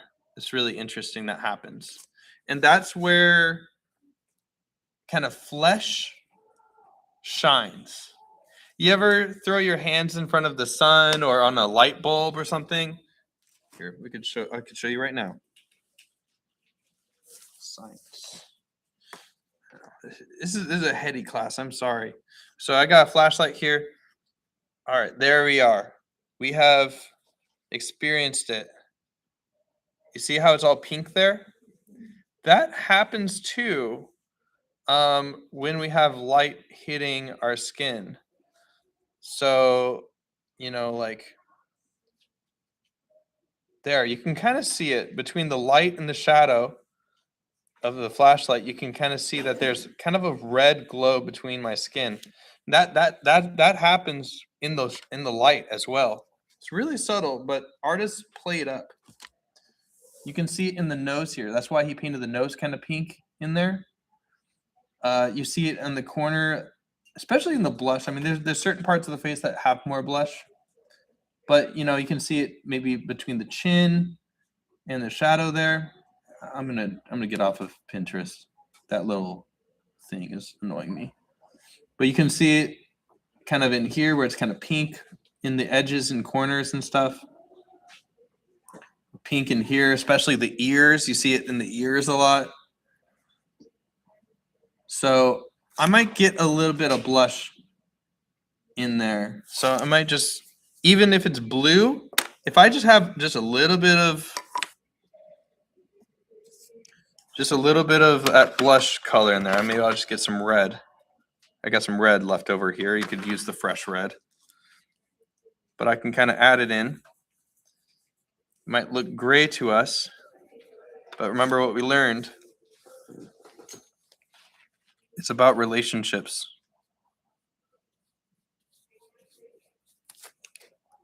Maybe a bit more red. And blend that out there. Too much water. Oh dear. Ruined the paper. Dang it. All right. I can't fight the paper here. It needs to dry. This was too wet. That's what happened. I'm going to dry this out. There we go. There's that kind of pinkish in there.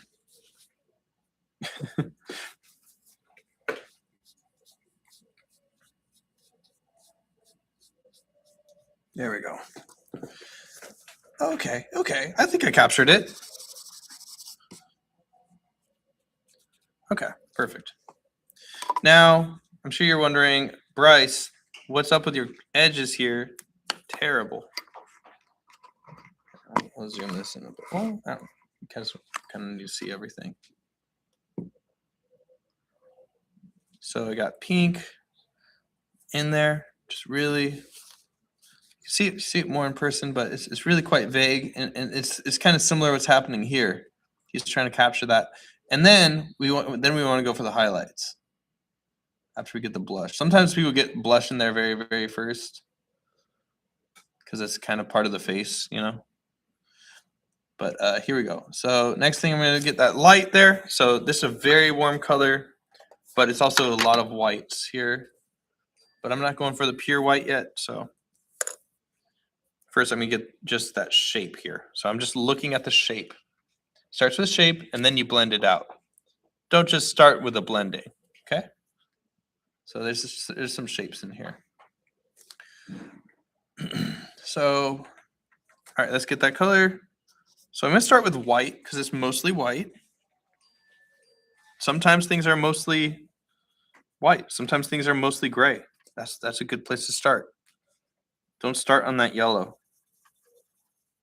Sometimes it's a good idea to just start with a value. All right, so there's my white there. I'm gonna get a little bit of this warm yellow because it needs to be warmer. And maybe I went a little too far. Maybe it's a little lemon yellow too.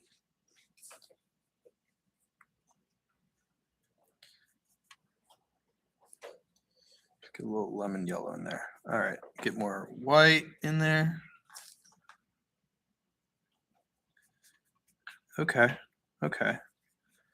Not a pure white. And I can just check my color here. See how that's looking. Ugh, I don't know. More white. Wash my brush. Dry it. Start fresh. Start with just that white. Just a little bit in there. Let's see how that looks. I'm looking for that highlight right down there. You see my mouse right there kind of circling that? It's like the chin.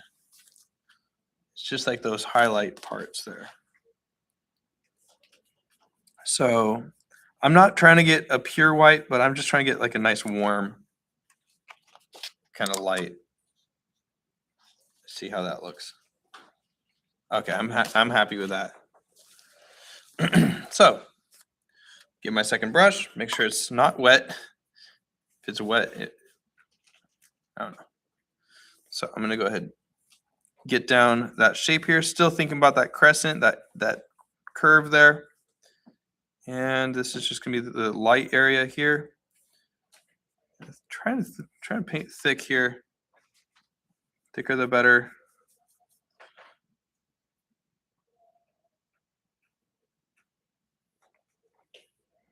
Okay, looks like my brush is running out. Perfect. Kind of want it to do that.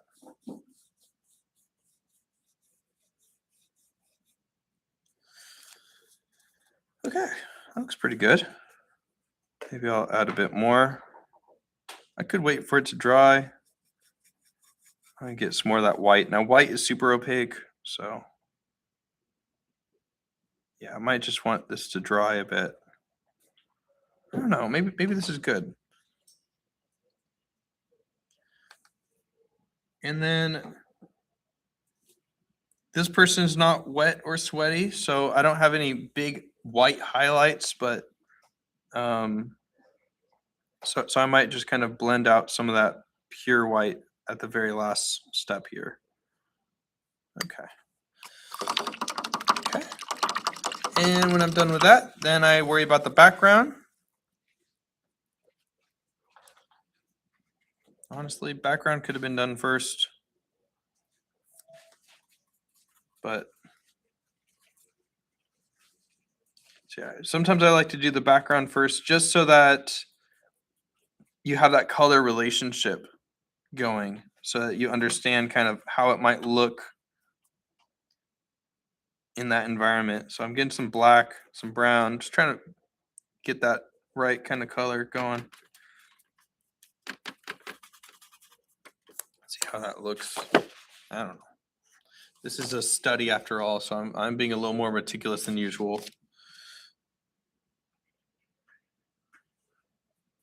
Okay, there's a brown. Okay, I think this is good. All right, cool. So I got a bunch of this color here ready to go. And this is where I can kind of clean up my shape here. So I can kind of paint in.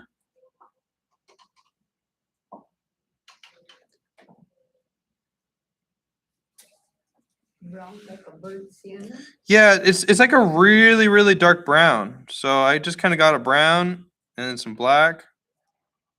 And now I'm just kind of carving into this, fixing some of the form.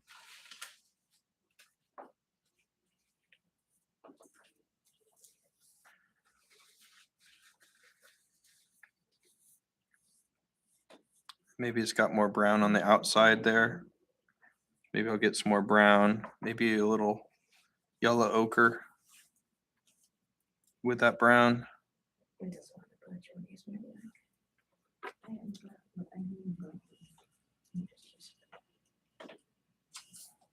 There we go. Cool, let's do that.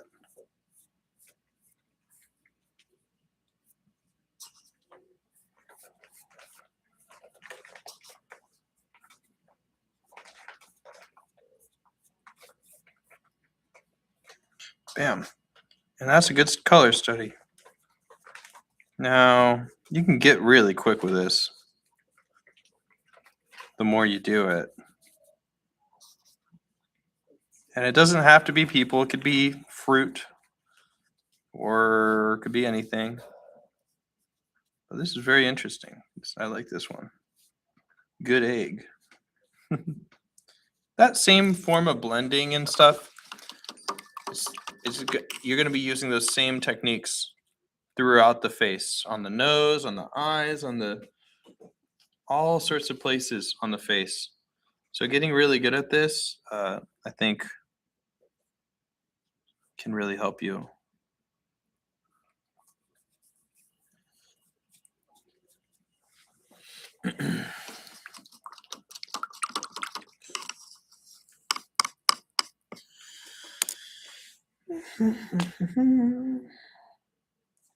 Looks like the sky.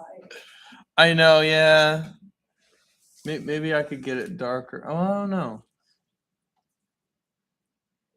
Yeah. Maybe that hard line is maybe a little too soft.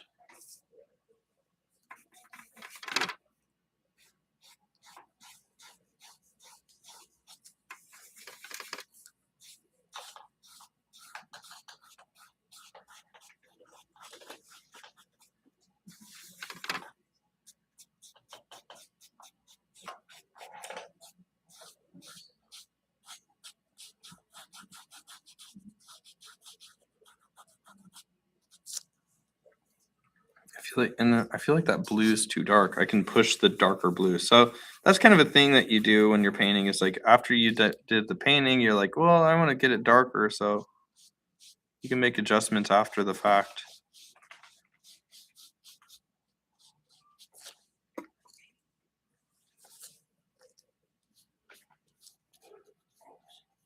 Sometimes it's easier to work with when it's dry.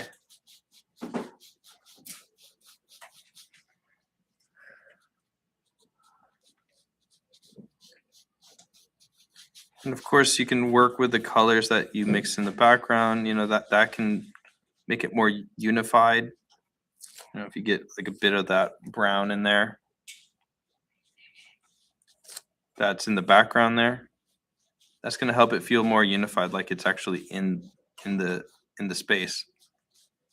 But if you leave that out of it, like Toulouse-Lautrec did, then it becomes more bold.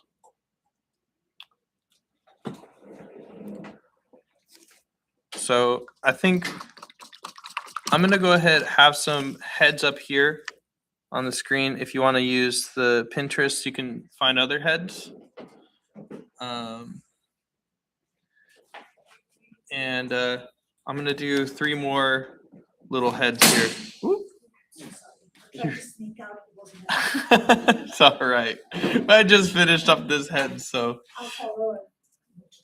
Okay, yeah, I think that's kind of it, though, really. Does anyone have any questions?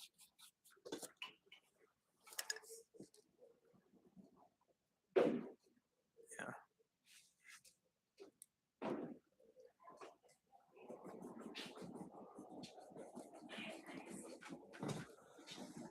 Bye-bye. Okay.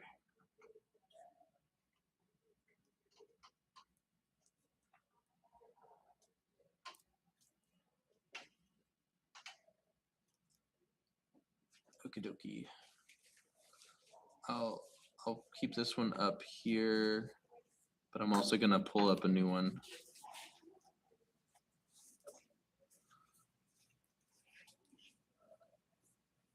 Okay.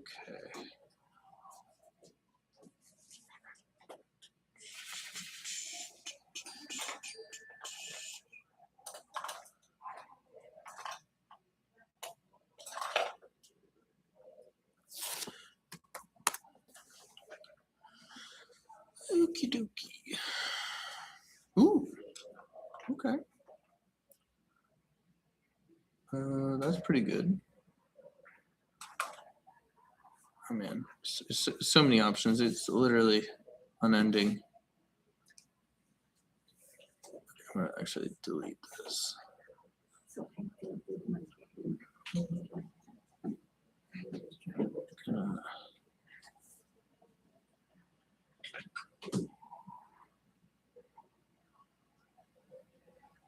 Can I delete it, please? Delete, delete, delete. Yes. Wow. So much work to do that.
No.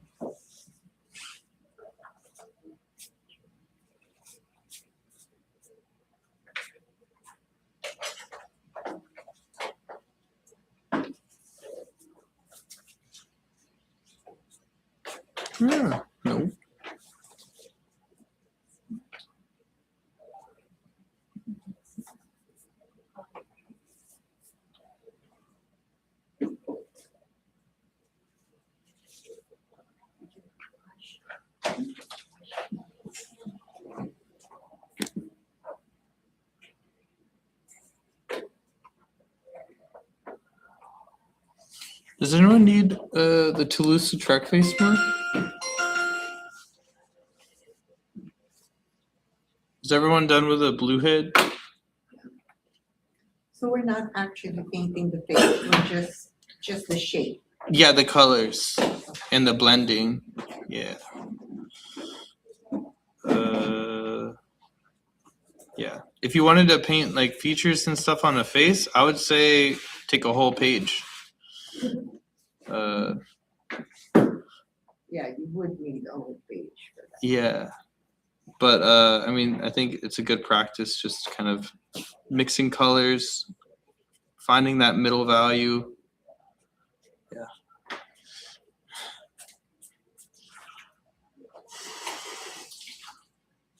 All right, cool. I think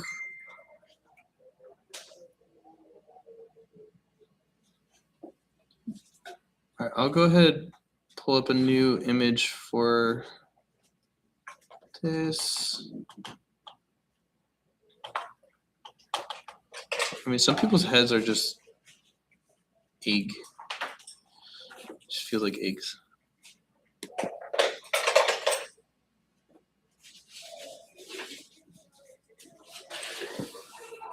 And the rest of the class is yours. All right. Does anyone have any questions, worries, concerns? Okay. Oh, so much today. I'll play some music and we can just relax. It's like a pill. Looks like a day. Mine looks like maybe